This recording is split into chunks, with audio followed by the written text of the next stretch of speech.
ਕਹੋ ਨਾਨਕ ਸੁਨ ਰੇ ਮਨਾ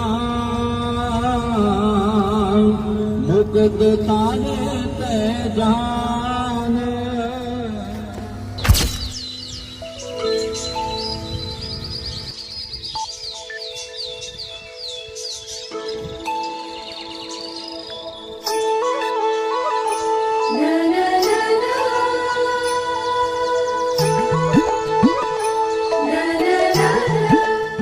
ਧੁੰਦ ਵਿੱਚ ਨਾਤੀ ਹੋਈ, ਧੁੰਦ ਵਿੱਚ ਨਾਤੀ ਹੋਈ, ਰੱਬ ਦੀ ਕੋਈ ਮੇਰੇ ਦੁਨੀਆ ਤੋਂ ਸੋਹਣੀ